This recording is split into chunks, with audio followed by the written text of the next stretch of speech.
সবাইকে শুভ সন্ধ্যা। চলে আসলাম আরও একটি ব্লগ নিয়ে। হ্যালো এভরিওয়ান, আসসালামু আলাইকুম।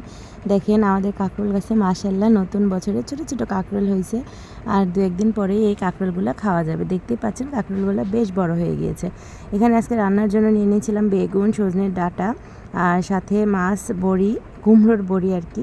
এগুলো খুলনা থেকে নিয়ে এসেছিলাম, ভেজে রাখছি। এখানে চ্যাপা শুটকির আজকে একটু ভুনা করব। আপনাদের ভাইয়া সকালবেলায় বলে গিয়েছিল চ্যাপা শুটকির ভুনাটা বানানোর জন্য। তো এখানে পেঁয়াজ রসুন সব কিছু ভেজে নিচ্ছিলাম, তার মধ্যে চ্যাপা শুটকিটা দিয়ে দিলাম। আর এখানে আমি বেগুনটা ভালো করে কষিয়ে ঝোলের পানি দিয়ে দিয়েছি। এদিকে চ্যাপা শুটকিটার কালারটাও দেখছেন মানে মরিচের গুঁড়া দেওয়ার পরে এরকম হয়েছে। চ্যাপা শুটকির ভুনাটাও হয়ে গেলে আমি এটা নামিয়ে নিলাম। আর এই চ্যাপা শুটকির ভুনাটা দিয়ে কিন্তু এক প্লেট ভাত অনায়াসেই খাওয়া হয়ে যাবে। আমাদের বাসার সবার প্রিয়। আর আমার বড় ছেলে এটা হলে কোনো তরকারি আর সেদিন খায় না। এখানে আমি রান্না করছিলাম সজনের ডাঁটা আলু দিয়ে, মাছ দিয়ে ঝোল করে নিব।